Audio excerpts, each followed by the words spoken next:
I'm just going to kick off very quickly with a brief karakia. So, unihi tapo, tapo whiri marama, tomo kia ta'au whatu tangata, tātai ki runga, tātai ki raro, tātai ahu rau, haumi e, kui e, tā iki e. Kia ora, Izzy, I hand over to you. Thanks so much, Shuti.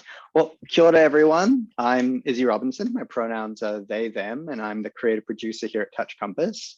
Welcome to all of you to our first International Creative Leadership Series, and we're so glad that you could join us, and we're so excited.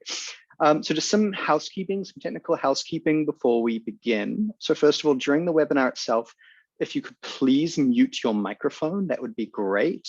We all have all sorts of sounds going on in our houses, kettles going and dogs barking, so it's good just to keep on mute. However, in terms of your video, if you want that on or off, totally up to you. It's a very relaxed webinar, so eat, drink, come and go as you need to, whatever you'd prefer. And if your screen is just a whole series of names and no images, you can always click in the top left corner, sorry, top right corner where the 3 dots are of anything, and just go hide non-video participants, and then it will just focus on Lynn and the interpreter who will be with them. So in terms of our interpreting, we have from Platform Interpreting 2 amazing New Zealand Sign Language interpreters who will be with us for the entire webinar. They will interrupt every now and then to swap over. So when that happens, we'll just take a pause and swap between the 2 of them. Now, when we get to the Q&A section of today's webinar, of course, please turn your cameras back on, unmute yourselves, come on into the conversation. So Lynn and myself will be moderating the kind of live conversation. So if you've got a question, raise your hand. There's the hand raise icon function. Or pop it in the chat. I'll be checking the chat throughout the evening, and Zan will be checking the chat also, as well as on Facebook Live. If you have any questions at all throughout the event, whether they're for Lynn or whether they're technical or anything like that, pop them in the chat or message me directly or message Zan directly, and we will try and fix it as soon as we possibly can. So I think that's all the housekeeping. And so on behalf of Touch Compass and our entire Aotearoa community, it is my absolute pleasure to welcome to the screen today our speaker, Lynn Fu. Thank you, Izzy. Hello, everyone. Kia ora. Thank you, Touch Compass, for having me on. So at today's webinar, I'm going to spend about 45 minutes walking you through the arts and disability landscape in China, followed by a Q&A session at the end. And so feel free to ask any questions, or if you have any comments, I love to hear them all. So I like to share my screen.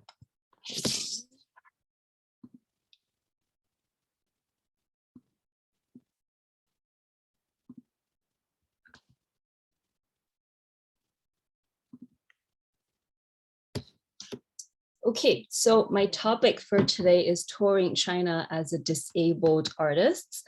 And so my name is Lynn Fu, and I am an independent curator and consultant.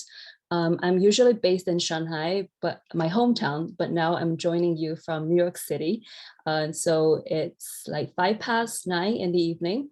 And so I'm an Asian woman in my late 30s. I'm wearing a pair of black glasses, and I have dark shoulder length hair. And now I'm wearing a black shirt. So a little bit of today's structure. I like to share with you some overview of disability in general in China, followed by an introduction of disability arts in China. And also I'm gonna give you some examples of some new trends happening in China's performing arts market. And last but not the least, I'm gonna, if you're interested to tour to China one day, I'm gonna share with you a little bit of the experience and what to expect.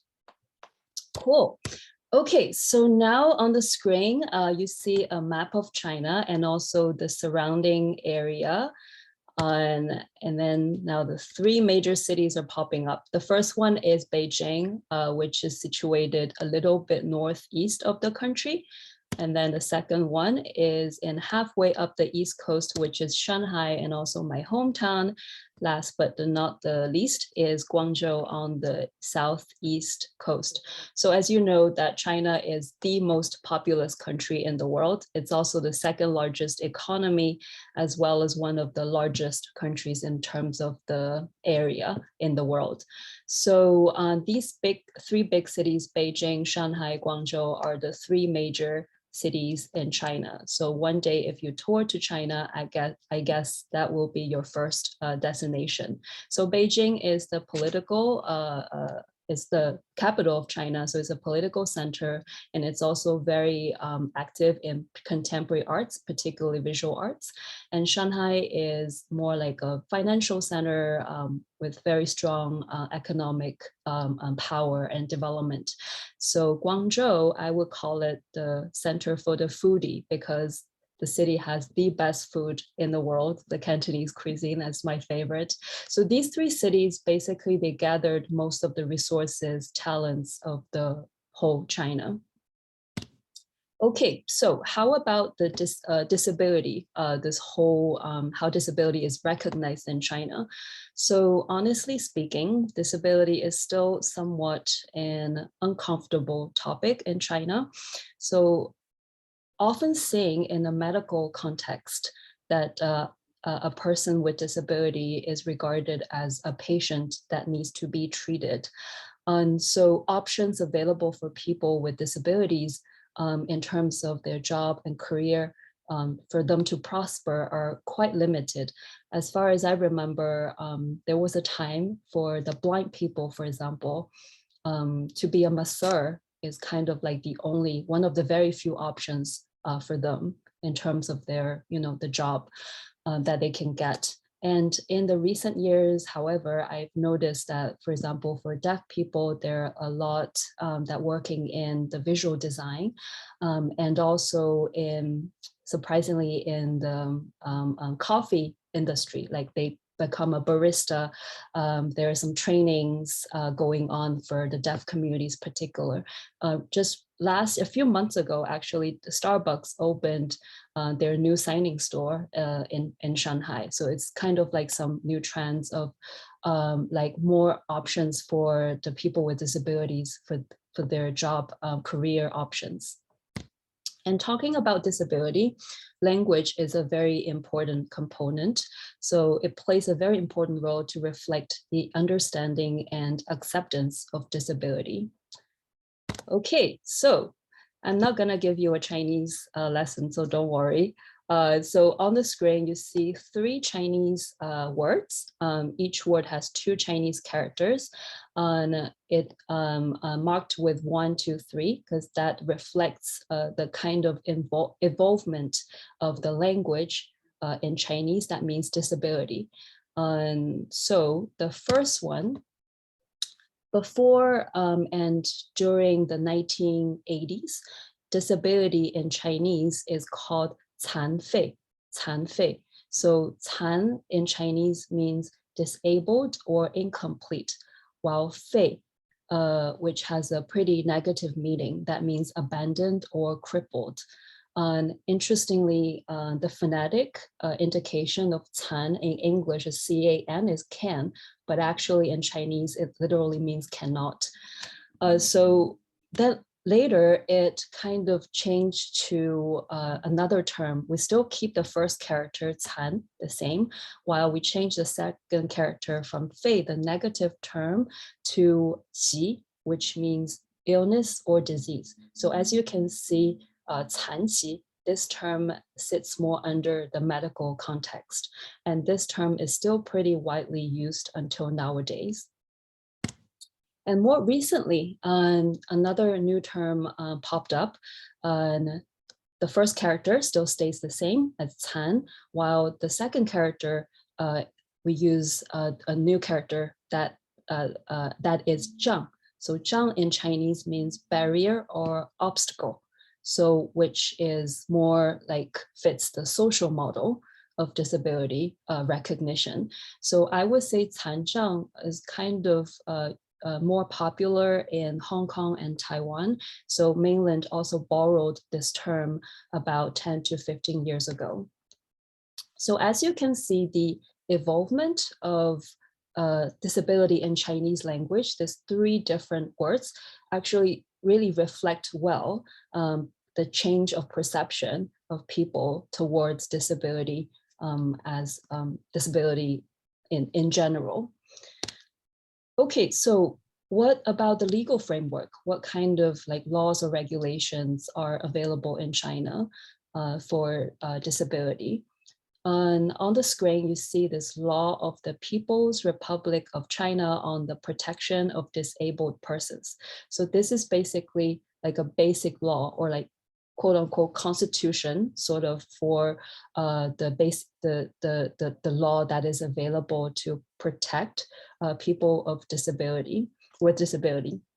So it's a major framework to protect the rights of the disabled people in mainly 7 areas that are rehabilitation, education, employment, cultural life, social security, barrier-free environment, and legal liability. And under that basic law, there are a few regulations. Want to just change interpreters if it's okay? Yes, sure. Let me know when you're ready. Yep, I'm ready. Can you see my video? Thank you. Yes, because I'm sharing my screen, I can only see the PowerPoint slide. Yeah. So yeah, good to go? Yes, go ahead. Okay, cool. Thank you.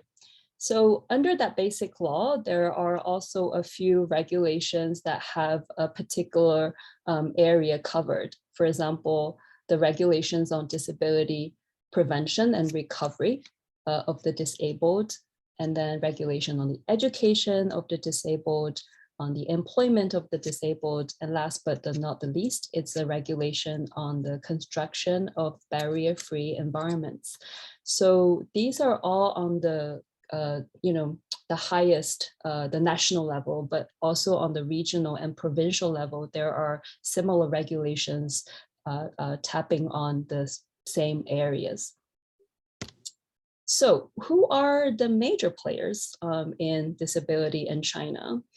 I guess if one day you are working with Chinese colleagues or you're bringing in your shows in China, this organization that you might not be able to avoid dealing with. I'm not saying you don't deal with them. So this is the China Disabled Persons Federation. In Chinese, we call them 残联. So now you all know the first character, I guess. So this organization was established in 1988. It is the national umbrella organization for peoples with disabilities, and its mission is to promote equality and full participation of persons with disabilities in the society. So the organization was headquartered in Beijing, and it has offices nationwide with altogether, pay attention to the number, 120,000 full-time employees. So it's a huge organization, and with offices on the regional and provincial level too. I would say this organization has a lot of money, and they do a lot of work for the people with disabilities in China. However, when you deal with them, it can be quite challenging because sometimes, it might not be that transparent, or you don't really have the right access to know the right people to talk to. So yeah, sometimes it could be not that easy. But it is the major player in disability in China. Cool. So second topic, I'd like to share with you, how about the disability arts in China? First of all, I'd like to introduce you some main platforms that are available to present or produce disability arts in China. So first one is the Shanghai International Deaf Film Festival. So on the screen, you see the logo of this festival. It's a black hand on a black background holding a teal lotus flower made of film. So this is actually, this means film in Chinese Sign Language. And that's how this this logo is designed. So this festival is pretty new. It was founded in 2018 by Sam Jen, who is a deaf director, educator, who's originally from Central China. Now he works in this festival. Although it is only like 3 years old, it was very well internationally connected. So usually under the festival, they do a lot of screenings of films created by or for deaf people. And also they have like seminars or conference talking about deaf film related topics too.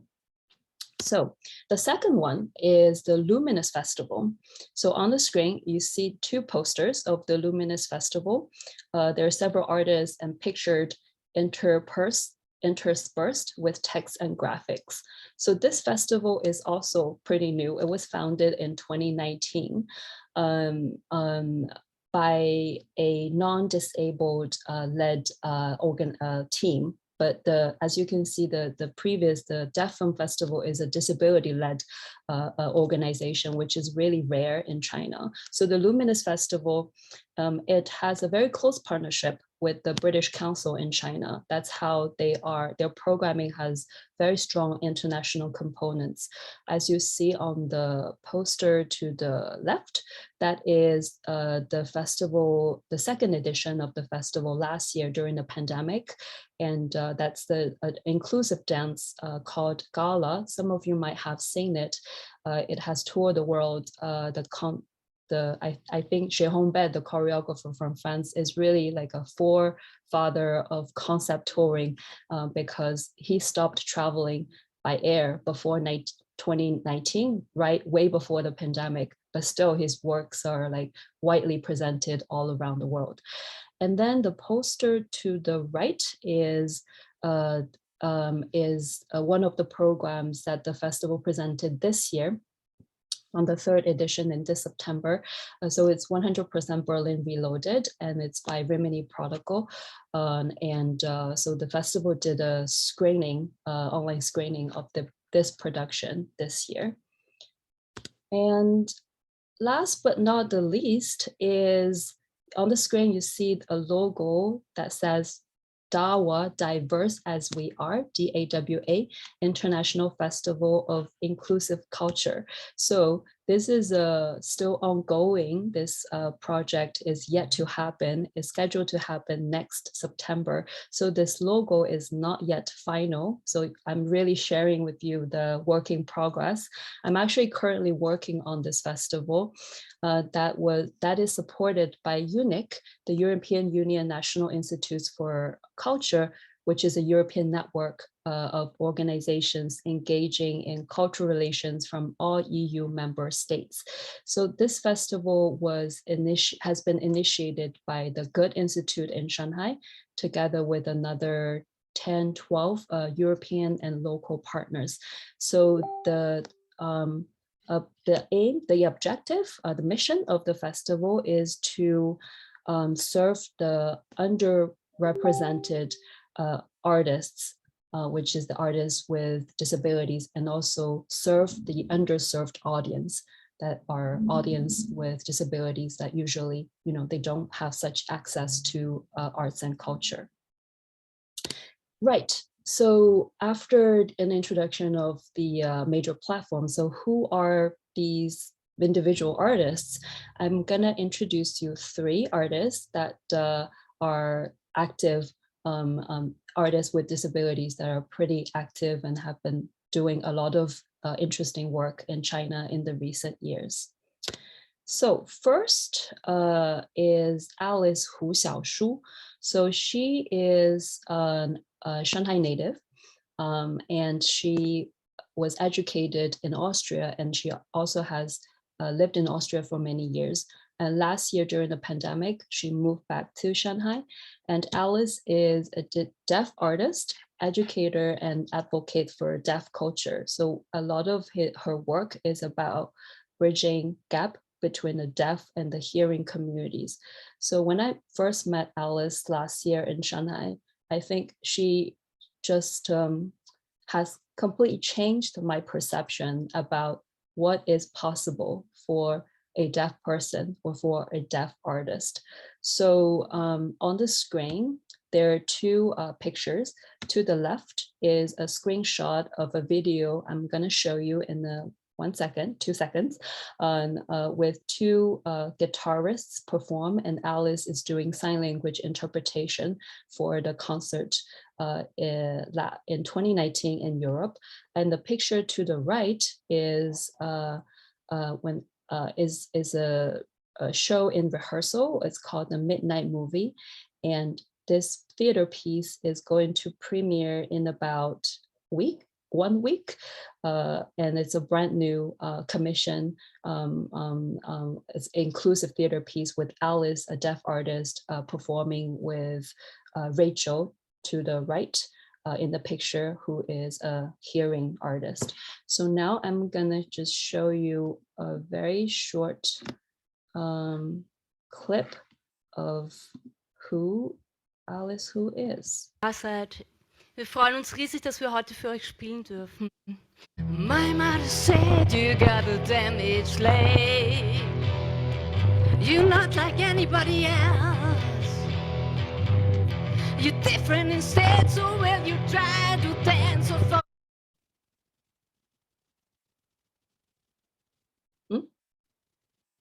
Sorry, I think the video just got stuck. On something else.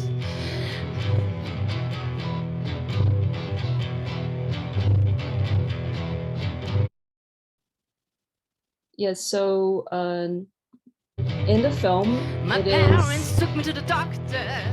He said, a performer in black dress and short hair plays electric guitar and sings while Alice is doing the sign language interpretation, and she's wearing white and red clothes next to the guitarist, and the background of the stage is blue. Yes, so usually sign language interpretation in China is like people just stand very still, kind of super serious, expressionless face. But when I first saw Alice, doing interpretation for a concert, I said, oh, this is really cool. And I really see different possibilities about, sign language, like kind of transcending the borders, the power of sign language. Okay, the next artist I'd like to introduce you is Liu Yi. And Liu Yi is a professor of public art at the Shanghai Institute of Visual Arts. So on the screen, you see two pictures. To the left, we have Liu Yi stands with his cane in front of one of his paintings, which is an abstract tree of many primary colors on a lime green background. And on the right is a digital drawing on someone from the waist down in bright colors, holding a cane with a purple smiley face on the left knee. So Liu Yi was born congenitally malformed. And he had his first surgery when he was 6 months old. Since then, he undertook countless corrective operations to regain mobility until the age of 15. And he's been wanting to create a project doing collage of all the X-ray pictures he's ever taken to imagine what if he hasn't taken all the surgeries, and what if, what would he be today? And he's actually working on that project. I'm very looking forward to seeing it. So a great number of Liu Yi's mobile paintings are about his body and physical therapy, along with teaching this mobile painting. He actually paints on his mobile phone. He started that from 6 years ago. And I'm gonna show you more of his works. And this image, you see Liu Yi lays in front of a large sculpture he has created on his phone, but then it got realized into 3D form, which is a watermelon man reclining. And the next image is a digital drawing of two doctors in white lab coats and masks walking down a brightly lit but nondescript corridor. Next one is a digital drawing of an exterior ramp and staircase in bright colors. Next one is a digital drawing of several people walking through an abstract forest space drawn in bright colors.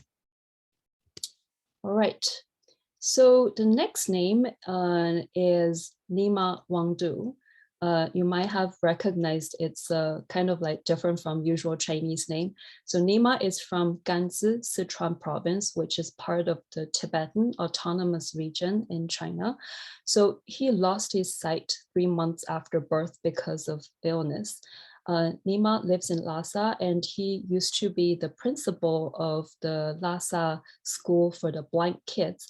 And as you can see from the picture to the left is a group picture of Dima with all the blind kids studying at the school. Dima is fluent in Tibetan, Chinese, and English. So he is an educator, a stand-up comedian, and also a public speaker. And the picture to the right is when Dima was working on a very recent project that we were actually working together on this project, which is called Sound of Lhasa. It's a visual landscape of the city that Dima currently lives in. So in that picture, Dima Wangdu sits with his audio recording gear and his cane in the public square in front of the Potala Palace, which is the major temple and also the government building of Tibet. So now I'd like to show you the Sound of Lhasa, which is a very beautiful video, black and white. Interpreters, please. Sure, yes. Thank you.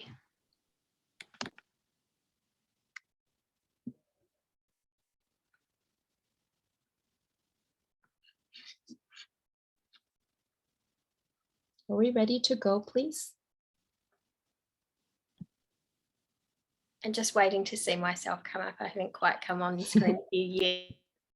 Okay.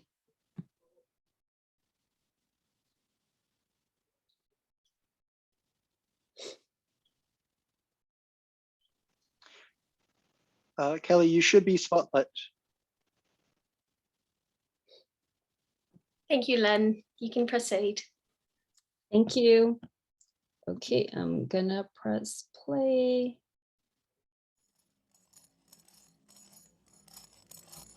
So I'm gonna give some audio description of this video. So it's a black and white film of the sounds being created. And now you see an extreme close-up shot of a metallic prayer wheel that is really commonly seen on the streets of Lhasa.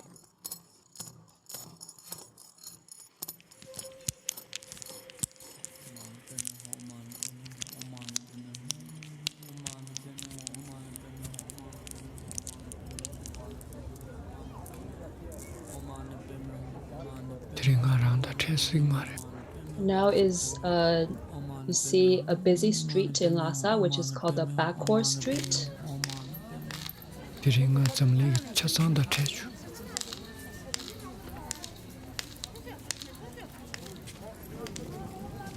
And then here's a close-ups of prayer beads and the hands of monks.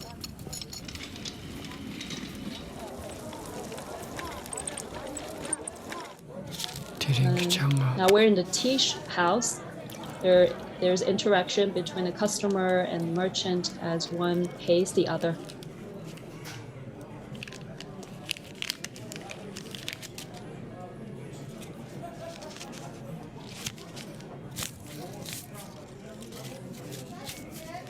The tea house is a really like a thing in Lhasa. People drink Tibetan milk tea and sweet tea. So now is a dance group taking part in a class outdoors. You see the kids playing soccer.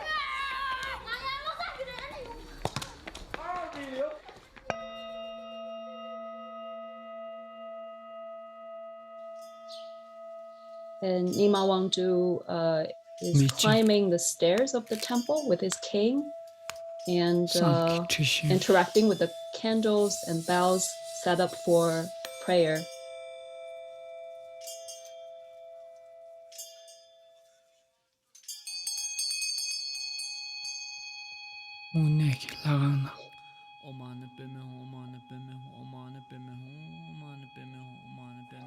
So now on the screen, you see various Buddhist monks gathered outside talking. This is actually what's called the Buddhist doctrine debate. So for someone who don't know what it is, they might like look a little bit scary because they're like fighting so hard with each other. But they're just doing some very like intellectual debate.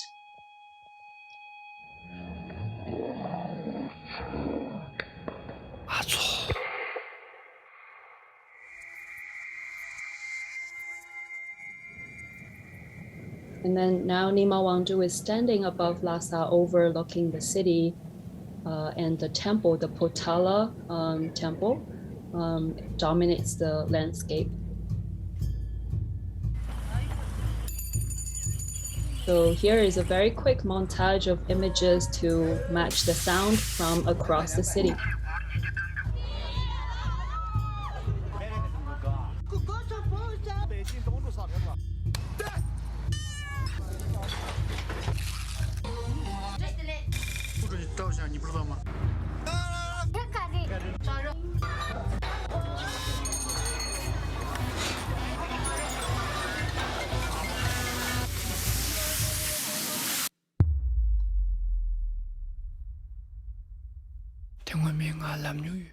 So on the screen it says, someone said, give me an eye, but I don't need it. Okay, so that's the end of the video. Yeah, so that was it was just released like 2 months ago. And it's also a commission from the Goethe Institute East Asia.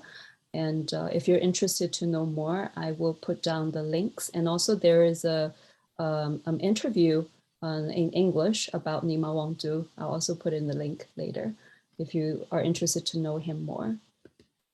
Okay, next one is very interesting, kind of like a comparison of different approaches of disability arts, artistic approach of disability arts from the government-supported company as opposed to private, more like grassroots company. So there are two pictures on the screen now. On the left, you see many artists in gold stand in the line to create a figure with many arms.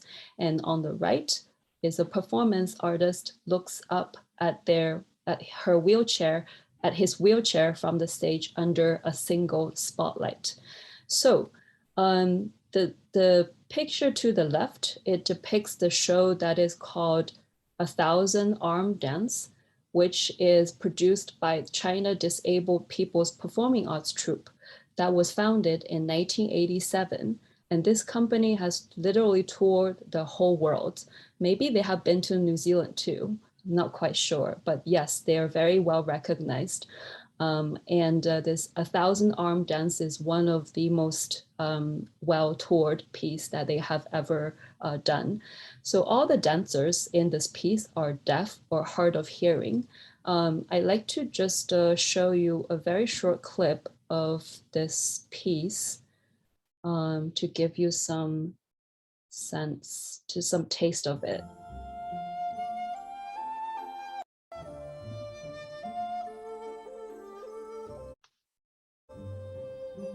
So about 25 dancers dressed in gold costumes stand in single line on the stage, bathed in purple and blue light. They synchronize their choreography to create the image of a many-armed creature. Well, it is actually a Buddha, I forgot the Buddhist term, but it is a 1,000-armed Buddha, very well respected in Buddhism. So as you can see,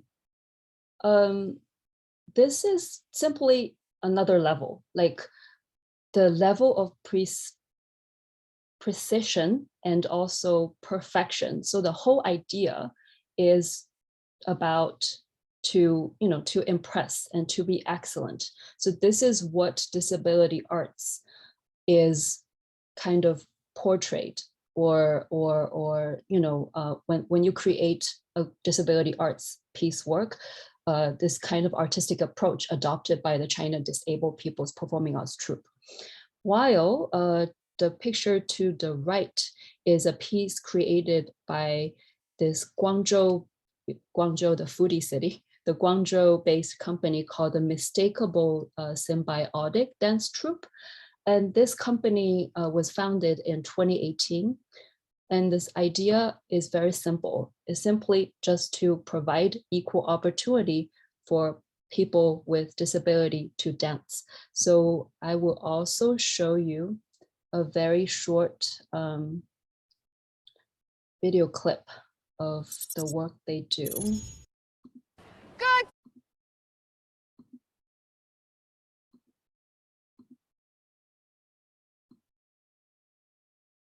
Okay.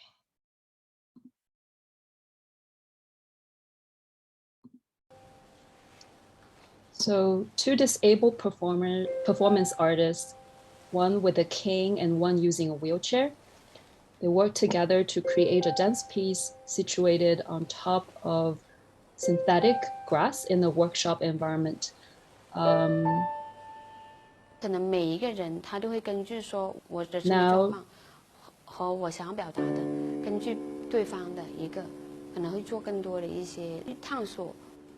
So who was speaking is the company manager, and she is also a disabled dancer. So what she said is this piece and also the artistic approach of her company is about you being yourself, and you feel the other on the stage, and then explore your interaction and explore your body together.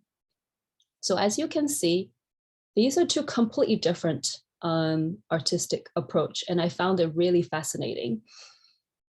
I'm interested to discuss more if later you have any questions or comments on that. And then talking about disability arts accessibility is of course a very important topic. So now on the screen, I show you the logo of this organization called the Arts Access that I co-founded in this May. So Arts Access is a platform to increase access to Shanghai's cultural institutions for the disability community through connection, education, and advocacy.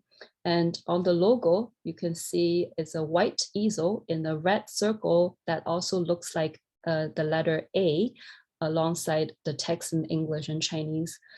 So what Arts Access do is we have a official account on WeChat. If you know what WeChat is the #1 most popular social media platform in China. Basically, you can't live without WeChat if you deal with Chinese like daily life. You can pay bills on there, you can order food, they can do everything. So on the WeChat platform, Arts Access have regular e-newsletters collecting like the updates, what's been happening of disability arts related projects, programs in China and abroad. And also Arts Access provides consultancy for organizations to do disability arts related projects. So currently we have a little bit over 250 subscribers, and I'm pretty happy about the number because we just founded in this May.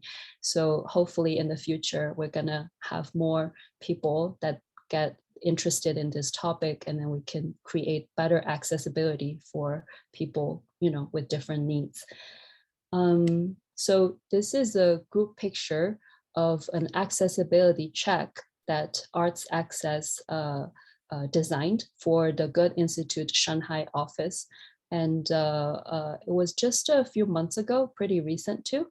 And in this picture, we have people from the local Wheelchair Users Association, and also representative from the blind and also the deaf community.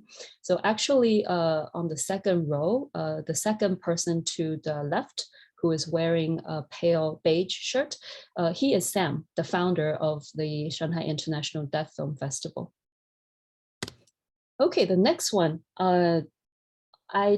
These are two screenshots of the newsletters Arts Access did a few months ago in July. This was actually way before Touch Compass reached out to me, so I found it pretty like a magical, because Arts Access covered Touch Compass in this July through the introduction of Nanjing Week, which is a public diplomacy project from the city of Nanjing. And this is how I first encountered Touch Compass and shared the company's best practice on the social platform of Arts Access. So I found that this connection really just beautiful. Cool. And then moving on to performing arts in China, I would interpreters yes. now. Okay. Sure, fine.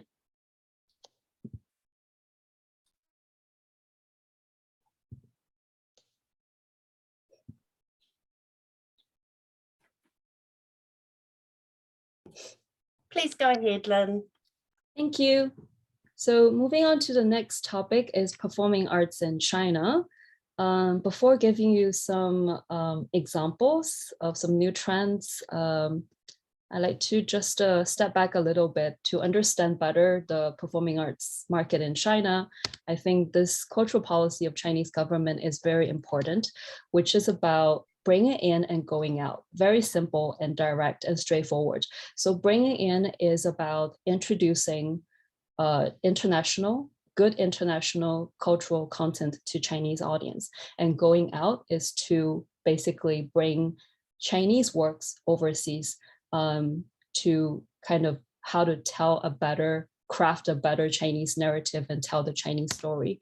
And that comes from this term called the cultural confidence. In Chinese, we say 文化自信, which is very important. It sits in the core agenda of Chinese government at the moment, in the past 5 years, I should say. This idea about revisiting traditions, build up cultural confidence that can match China's economic development and progress. I think it's pretty easy to understand. I think ever since the current president took office from 2012, this has become a very important part of the cultural policy in general. Okay, so Shanghai is going to make himself as the performing arts hub, not just in China, but in Asia. And I think this a big goal came out 2-3 years ago. And under this branding called Show Life, and on this picture is a gold black logo of Show Life, an arch with stage curtains pulled back either side. And to the left is a map of the theater district in Shanghai. So back in 1920 and 30s, when Shanghai was the largest city in the Far East, there was already sort of like a theater district. So this new project of building up a performing arts hub in Asia, for Shanghai to become the performing arts hub in Asia, is sort of like a revival of this theater district. Give you some figure, the aim is to have 15,000 performances a year. So combining all the theaters in this district. And here, I'm just giving an example of one theater which is located in this theater district. It is the Great Theater of China. On the picture, you see the interior of this theater, which is a historic theater of 90 years old and just recently got renovated and reopened in 2018. So on the picture, there you see the 3 stories theater. It's about 850 seats. It's a middle scale, what we consider as a middle scale theater. So the infrastructure, most of the infrastructure of the newly built or newly renovated theaters in China are just superb. This is just one example. And then this is the facade of the Great Theater of China when they reopened a few years ago. And here is the now is a brochure of the inaugural season of the theater in 2018. So here are some posters of the shows that were programmed into the season that I was actually doing this international programming work. And for example, this show is called The Snow, is based on a Nobel Prize winner Orhan Pamuk's novel. And then we had Hedda Gabler from Xiao, directed by Ostermeyer. And this is from Romeo Castellucci from Italy. This is a Polish company, Song of the Goat, Western Society by Gob Squad, and Metamorphosis, which is a Japanese production. And then Disgraced from the US. This show is from Lithuania, Sons of a Bitch, which is directed by Estemas Nekrošius, one of the most famous Lithuanian directors. So just give you some examples, some of the shows that were programmed into the inaugural season. And now, about 1 hour away from Shanghai, there is this beautiful water town called Wuzhen. So on the picture, there is a house on the water constructed in the traditional Chinese architectural style. So here is a very typical kind of like a scene of the water town, Wuzhen. What is special about this town? It is the host city of the Wuzhen Theater Festival, which started in 2012. So this year is the 8th edition. Usually it takes place in mid-October for about 10 to 11 days. So I was doing the programming for the festival in 2017. On the screen, there are all the 24 shows, the posters that were programmed in the 2017 edition. So what is special about the Wuzhen Theater Festival? It was founded by a group of theater directors. So it has very few government intervention, which is pretty rare in China. So on this picture, it is a Chinese tea house converted theater. And then while on the stage is like a very contemporary revisit of a Chinese classic literal work. So this kind of contrast gives a lot of charm and glamour to this festival. And it also has a lot of very strong outdoor programming. For example, this is a outdoor performance company from Tibet, and they're performing in Wuzhen in this very traditional Chinese surrounding. And then this is the highlight of the festival, no doubt. So on the picture, there are many people gathered over a long dinner table. How long is that dinner table? About 1.5 kilometer long in the alley of the town of Wuzhen. So this is a traditional, what we call the long table banquet, as kind of like a celebration of the festival, that all the participating artists got invited and then just sharing food together outdoor. So that was like my favorite part of this festival. Cool. All right. So if you're interested to tour to China one day, how are we gonna do that? So the last part of this webinar, I'm gonna share some, kind of like practical information that you might want to know if you want to tour to China one day. First of all, how to enter the China market. It can be quite a big question. So usually I would recommend this Shanghai Performing Arts Fair, which is which we call China SPAF, which is under the China-Shanghai International Arts Festival. That is the major, one of the most prominent arts festival. It's an annual festival that takes place in from mid-October to November every year in Shanghai. So during the art fair, you can see, you can see, you know, like if you've been to any kind of like performing arts industry gatherings, there will be showcase or pitch. And I know the Creative New Zealand actually has been leading a delegation to visit the art fair for a few years. So that will be a very good entry point for you to get to know, you know, who are these people out there, what are people doing in the performing arts market in China. Could be a little bit intimidating and overwhelming because the scale is really large. So for example, to have like CNZ or who have some local either a consultant to help you navigate this whole market will be very useful. So on the screen, now I'm showing you a picture, which is a group of people gathering to have their photo taken in front of the wall of the 20th Shanghai International Arts Fair. So you might have recognized one familiar face, which is who is Square Lee, my very good friend and also colleague to the very left of the picture. So this is a signing ceremony of Modern Maori Quartet with a local Chinese promoter. That's how we got that 3-year touring of the company covering about 25 to 30 cities from 2017 to 2019. So on the screen, there are 2 posters of Modern Maori Quartet when they performed in China.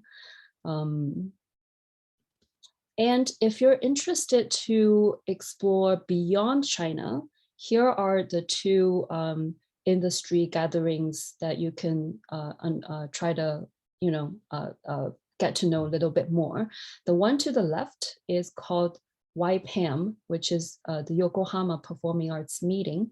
And that's an annual performing arts gathering that takes place in February in Yokohama in Japan. As you can see, it's called a meeting. It's not a fair. So it's compared to China's SPA, for example, the YPAM is less transaction-based, but more connection, networking focused. And the poster to the right is the performing arts market in Seoul.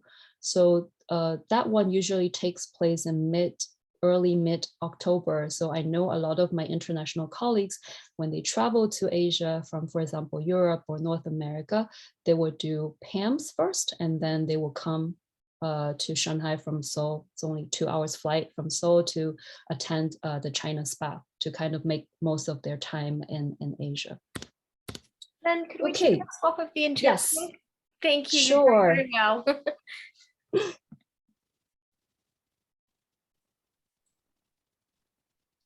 You can go ahead, Lynn. Thank you. Okay, so what are some potential challenges out there for you to enter the China market as a disabled artist? So first of all, access in general can be pretty challenging with the language barrier and also the cultural difference.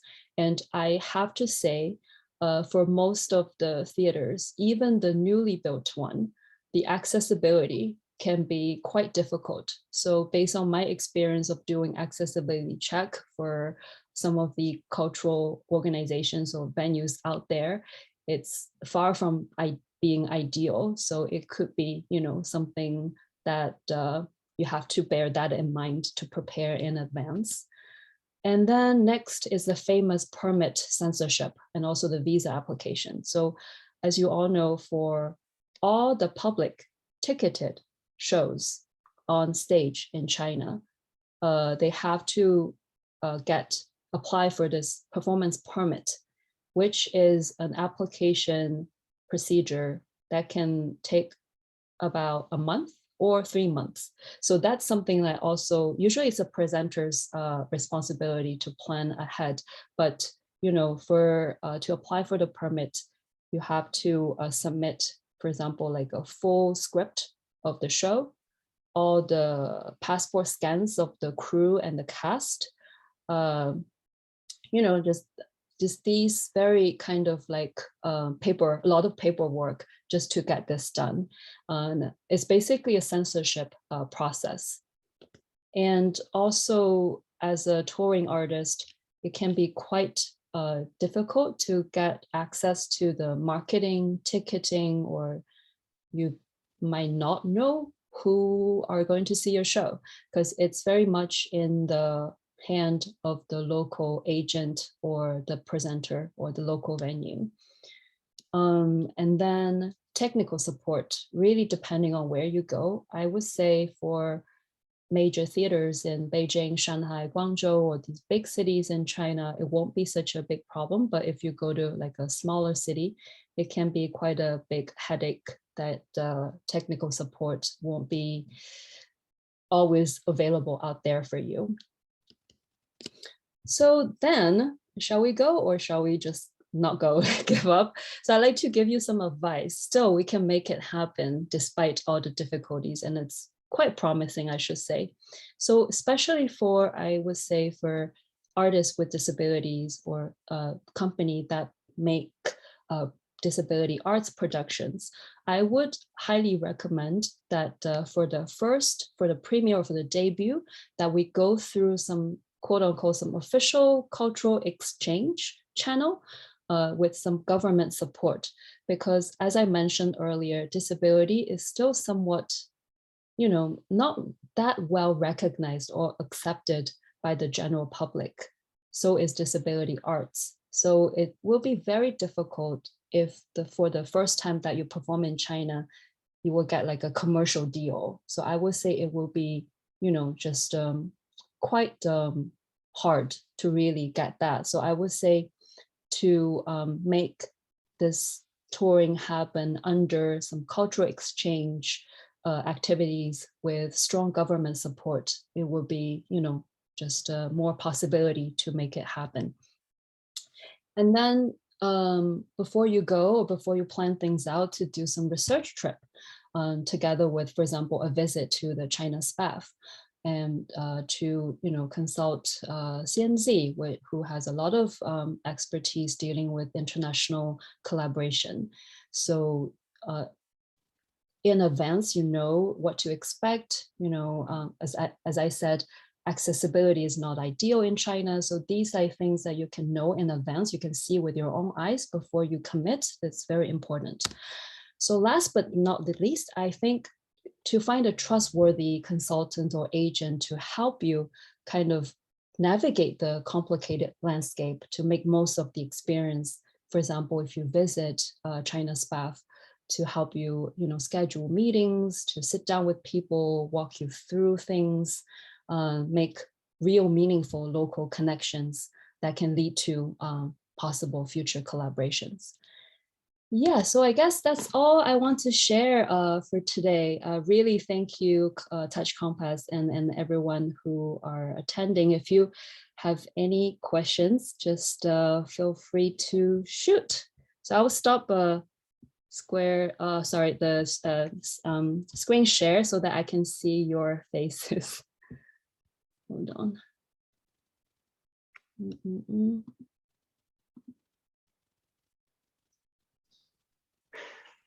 Amazing. Thank you so much, Yes. Lynn. Thank you. That was amazing. Yeah. I actually do have a question to start us all off with. You mentioned right at the beginning the 3 different words that have been used for disabled people in China. Is there a term that the grassroots organizations are using or reclaiming for themselves that is more positively framed that you know of yet? I would say the third one, 残障, is usually being adopted by, for example, this dance company that was founded in Guangzhou a few years ago. Or there's another term which is more popular in Taiwan, but now in mainland we kind of borrowed that term too, which is called the 身心障碍. So 身 means body, 心 means heart, 障碍 is barrier. So that also, you know, that term also has the emphasis on barrier, on external barrier. So which is kind of similar to the third term that I mentioned earlier, but it's clearer because you mention body and heart in this term. That's fabulous. I've got a question here. How important is access in building specifications? I think especially with new buildings. Yes. So I actually recently did some research about that. For example, in Shanghai, there is this regulation about all the buildings built after 2003. I don't really remember the exact year, but like all the buildings built in 2003, they have to make sure they have barrier-free toilets. So actually a lot of the buildings, they don't even have barrier-free toilets. For example, the building that the Goethe Institute office is located doesn't have one single barrier-free toilet. I just found it after we did that accessibility check a few weeks ago. So it was quite shocking.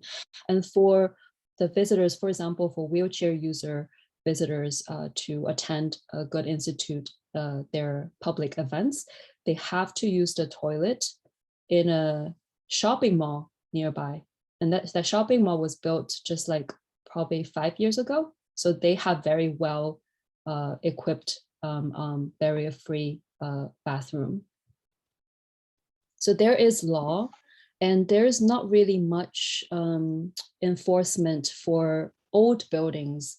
Do they still have to kind of renovate or refurbish the toilet kind of to make it accessible?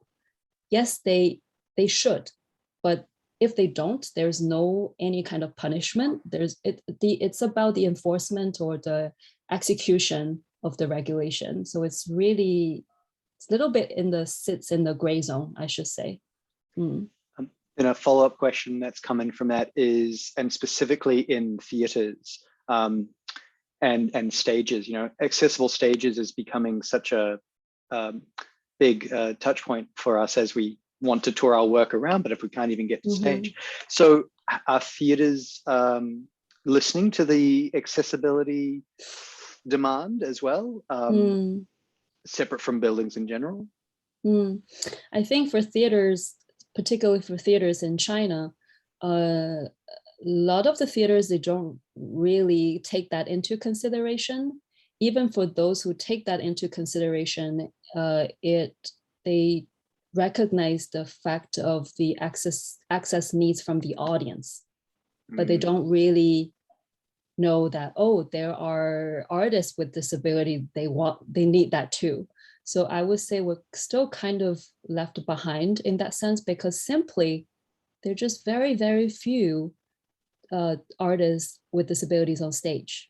You barely see them. That's why the need is not, it's not like really visible.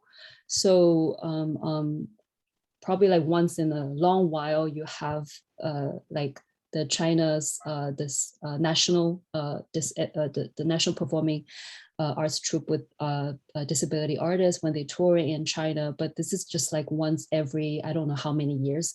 So for them, particularly, they're gonna build some temporary ramp or just to make it work, you know, but like kind of more very one time off.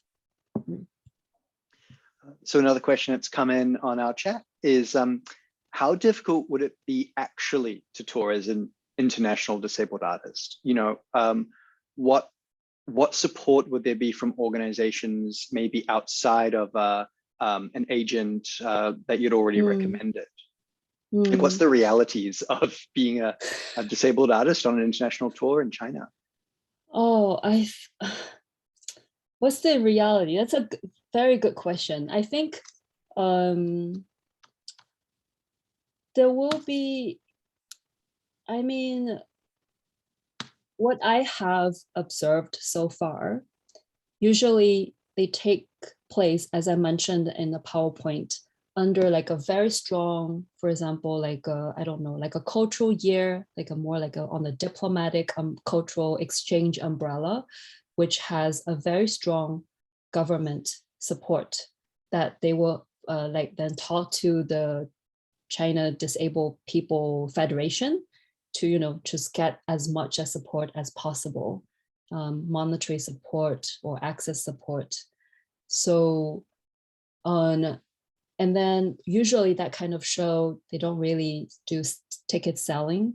So it's more like a pure cultural exchange. I think there were a few like happened in China a few years ago with international artists with disabilities touring in China. But it's just, I think you can probably exhaust with one hand, like all the cases available there. Another question that's popped up is about the True Colors Festival, which I think this year was in Japan and a couple years ago was in Taiwan. Yes. Yes. Do you have any collaboration with them as Arts Access, or do you know much about them, or because they're quite international festival, if I understand correctly? Yeah. So Arts Access, we covered that festival a few months ago in one of our newsletters, and I did some research of the festival. We haven't really collaborated, but I think I do have the plan, because for the Dawa festival that I mentioned earlier, it's we talked to our, you know, the Goethe Institute, which has a pretty strong international network in East Asia. There's an office in Japan, office in Taiwan, Korea, Mongolia, and also Hong Kong. So in Japan, they do like, you know, talk to each other. So we want to probably bring some programs that we can do some virtual online engagement during that festival next year. Yeah, that is based on my research. This is probably one of the very, you know, important festival, inclusive arts festival, which has a pretty strong Japanese element. I think it's founded by a Japanese foundation, and then they kind of tour the festival in the region every year. Thank you for sharing that. That's really cool to know what else is going on in the region. Yes. We've got another question here. What's the most recent disability arts tour by an international disability arts group or solo show that you've seen or heard of? Was it successful? Or if it wasn't successful, you know, just thinking back to the most recent, what were some of the pitfalls that they encountered, or some of the triumphs, hopefully? I think the most recent one is the show I saw last year. That was in Shanghai. It's Gala.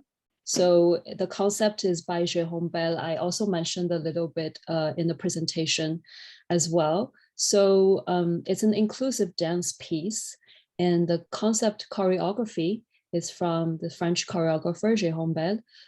Then they have a local Chinese dancer and a choreographer. They're working very closely together. That Chinese artist is responsible for you know, doing the local audition of 20 dancers with and without disabilities, men, women, kids, the elder, literally people from all walks of life and all backgrounds. So that was the most recent, I would say, disability arts show live, like a live show I saw, but I saw quite a few online that were presented by the Luminous Festival from last year. They did quite a few screening of the disability arts works from the UK, for example, and then from Germany, from Japan. Cool. And cool, just a few more questions popping up. What kind of support would you like to see from New Zealand? How can we help get more disabled artists into China as well? I think a very immediate answer for this question is I'd love to have disability arts works from New Zealand to be presented on the platform of Dawa, because it is Europe initiated, but it is an international festival. I'm also talking to artists from Korea, from Singapore, from Japan. So I love to see New Zealand works being presented, but I know next September it will still be super challenging for international travel to return to China because we're still very sticking to the zero COVID policy. Once there is one case, we lock down the whole area. So the border is still closed, and it's very hard to say, and I don't know, all my colleagues, they don't really know either, when will the border open again for international touring. So the festival is scheduled on September the 15th to 25th next year. So we're planning on a hybrid festival. So for some of the international content, we're gonna do a virtual screening with a real audience. So we can, after, for example, the screening, we can tune in the audience on Zoom and then have a real, interaction or like a Q&A with the local Chinese audience who are sitting physically, in the space, in the theater space. Well, we're actually almost running out of time. And so we've got one really quick question and then maybe one slightly longer question. And the quicker one is about public transport. Once you're there in China, how do you get around? Like, is it? That's a good question, because I love public transport. I live in Shanghai and public transport is really convenient. I should say, your first option, subway, the metro system is really robust in Shanghai. I can't say for the whole China because China's too big. For Beijing, Guangzhou, these big cities, they all have a metro subway system, but for smaller cities, it's not that accessible. But usually, bus is pretty common methods of public transportation that people use.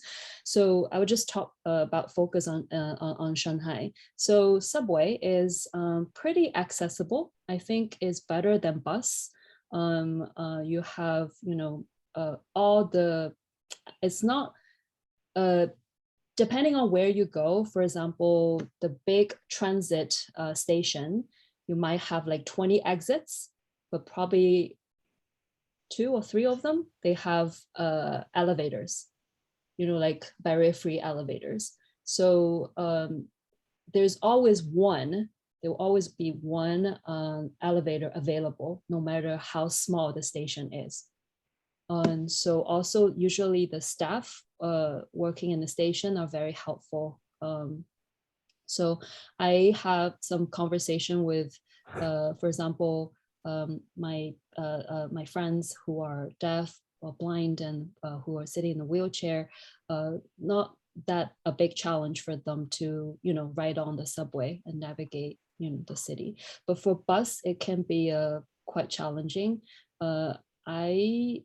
I noticed that I think from probably last year or 2 years ago, there's a big kind of like an upgrade of the bus in Shanghai. So now most of the buses, they have like a dedicated area for wheelchair users. And they also have this kind of like a ramp, but almost never I saw like a wheelchair user using the facility. Probably only once in 2 years.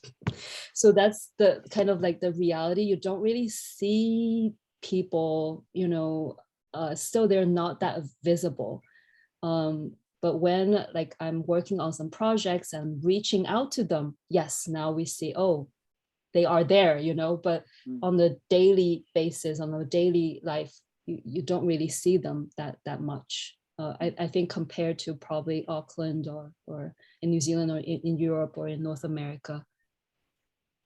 Thank you for that detailed answer. Lynn, we'll just change interpreters now, if it's okay. Okay, yes, sure. Thank you.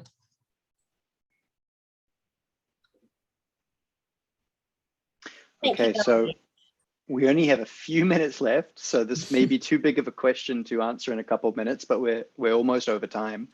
And I'll try my best.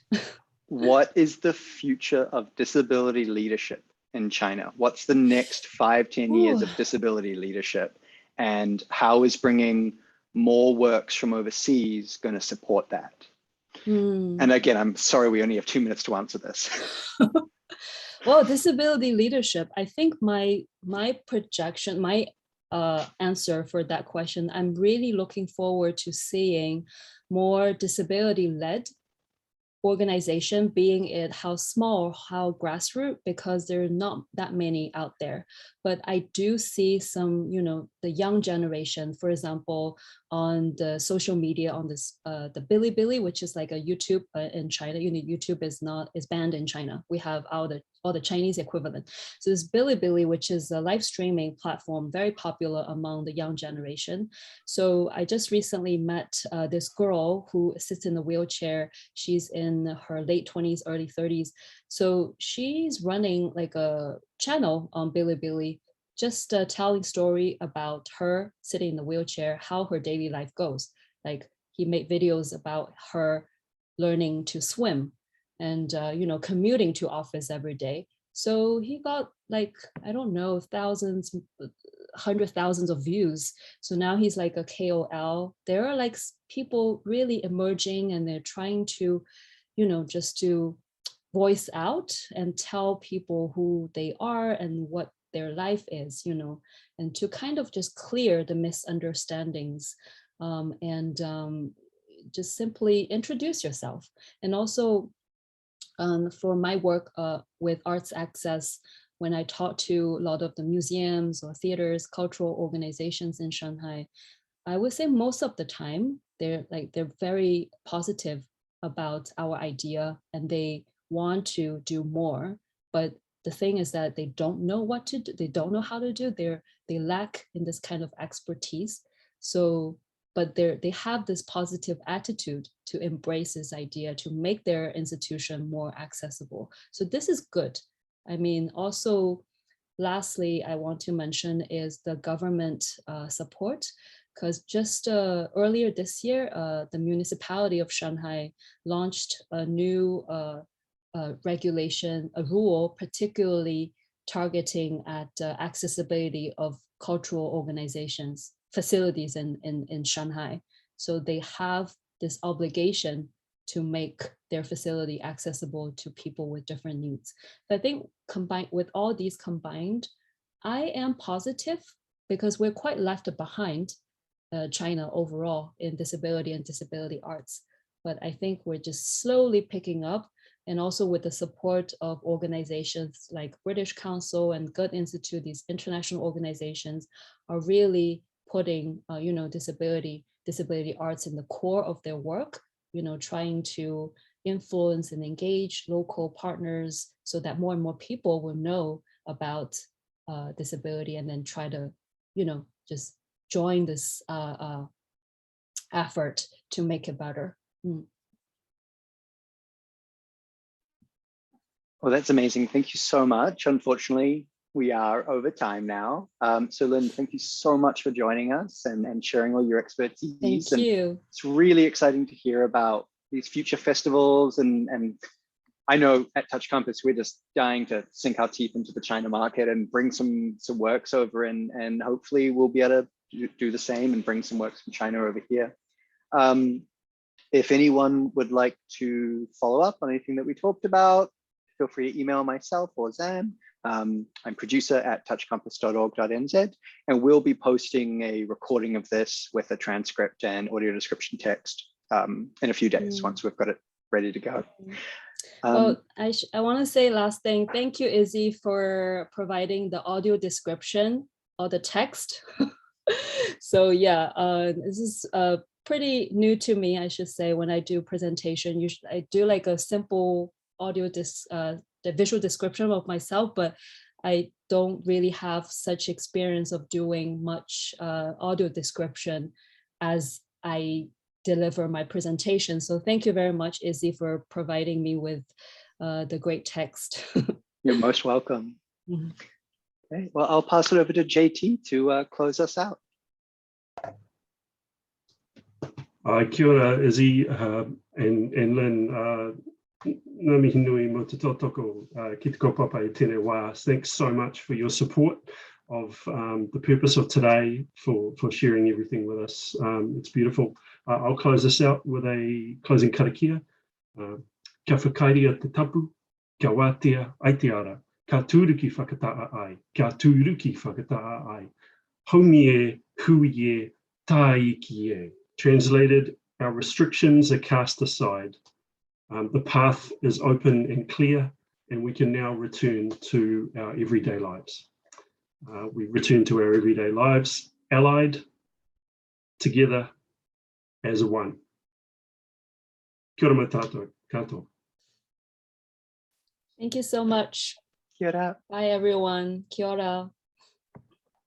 Thanks, Lynn. Ka kite. Thank you, Rodney. Thank you, everyone. Bye.